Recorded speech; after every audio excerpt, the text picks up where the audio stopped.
Colton's loss is progressive to has just been set for a hearing this year of the incident. He's also on deferred, so he's requesting to have a bond set. Right here, the judge is already signaling frustration.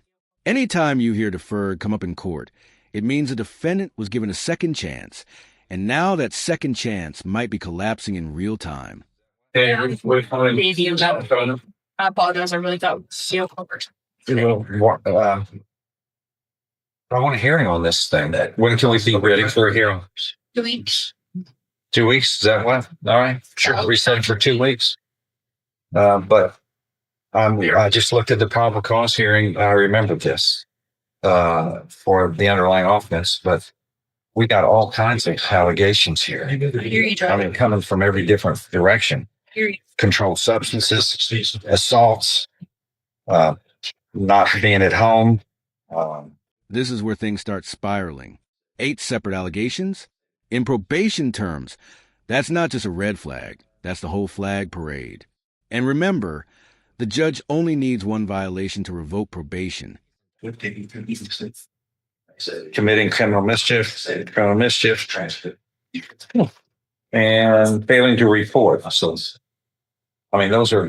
I hear you, Josh. All right. Well, I think he's entitled to a bond, but it's because it's on deferred. But it's going to be astronomical. All right. Bring him out, please. I want this hearing to get this. We're going to move this up with my work and get this through. 19-31683. You said this for 2 weeks, so we can get this done, please. Are you Colton Chase Falk? Yes, sir. You were here with your attorney, Ms. Minaldi, and the state's attorney. You understand you were charged with a motion to revoke unadjudicated probation, being on probation since February 10th of 2020 for the first-degree felony of aggravated robbery. Then you've got allegation of committing criminal mischief. Notice how the judge pauses before mentioning the victim. Anytime a judge emphasizes an elderly or disabled victim, that's a sign. It means the court views this defendant as extremely dangerous, and any leniency becomes very unlikely. On or about February 5th, 2025 in Orange County. Then the next day, criminal mischief in Orange County on or about February 6th, 2025. Family assault, violence on or about March 29th, 2025 in Orange County. He's tested positive for cocaine and amphetamine on May 6th in a urine sample with the probation office. Failed to provide verification of performing community service hours as required at a location other than your residence at 12:30 March 29th, 2025, which is when I guess this assault family violence was happening on that day. And that's in violation of your probation order. Failing to pay court-assessed fees, you're in arrears on failing to pay, and then failing to report to the probation office. As this states, you fail to report by mailing in or online for September, November, December, and as directed in violation of your probation order. So those are 8 separate violations. It only takes one to revoke your probation.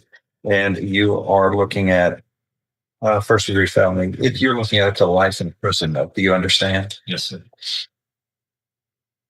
I thought I do remember the circumstances of this case, and these are very disturbing circumstances. The underlying crime. I mean, the man was an elderly person who's disabled that you assaulted at a bank when he was trying to get some money from his limited income, which was terrible set of facts, terrible. And then this happens.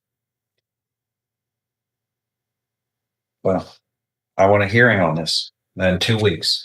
All right. And you're asking for a bond? I am, Judge. Go ahead. Tell me. I see the motion here, and Um, the flight risk, I don't know if he's a flight risk or not, but I do know he doesn't show up when he's supposed to, or a report as directed. Those are allegations. And it's just, uh, one, two, three, four crimes are being alleged here on this court's watch, including this cocaine, and amphetamine possession, positive. This is a turning point. Bond decisions aren't just about flight risk. They're about community safety. And when the person allegedly assaulted is still living with the defendant, that argument hits the courtroom like a hammer. On that urine sample. And then really, these reports not reporting. If you don't report, you're not on probation. You're on your own probation, which isn't the way it works. But what's Dave asking?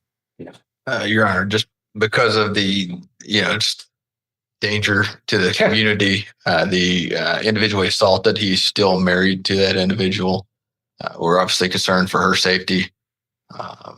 We would not be in agreement with the bond. And if there is one, that it be sufficiently, high to. What do you think is sufficiently proper under these circumstances? Your Honor, I'd ask for 150,000. I think that's too low. Yes. So it's 250,000 is your bond. Plus, you have to have a GPS. You have to be on home confinement. You're free falling. Might watch on a first degree felony with the underlying circumstances being so aggravated. At this stage, the judge's tone says it all. He's not just reviewing violations. He's building a narrative of someone completely out of control. Judges hate when defendants treat probation like optional homework. And then you're testing positive on drugs, assaults, curfew violations. Is that right? Yeah. And not reporting like you're supposed to. How many things can go wrong here? No. We're going to have a hearing. I'll deal with it. Everybody gets to sound in, but we're going to do this in 2 weeks, and for certain. You understand? Yes. Okay. And then the court will make its rulings. Everybody get ready to present so that I can have the most informed decision.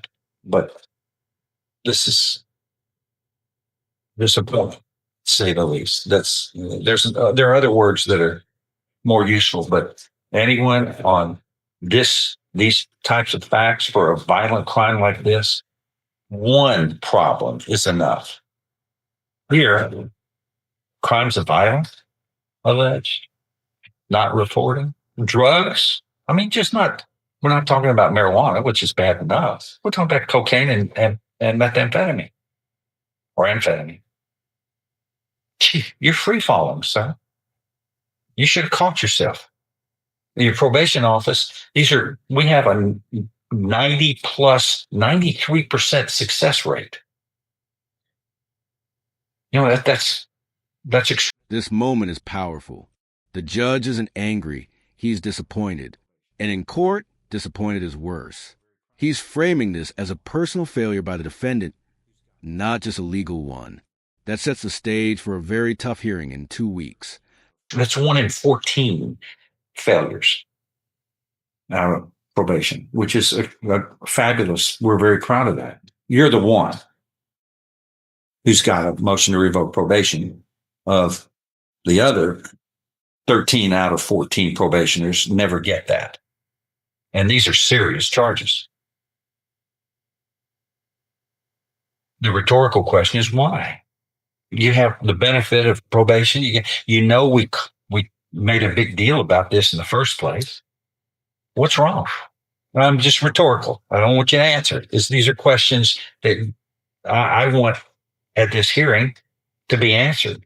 Why have you failed if this is true? But these are terrible. Maybe there's a good reason. We'll hear it. But we'll see you in 2 weeks. Okay. That's all. Are you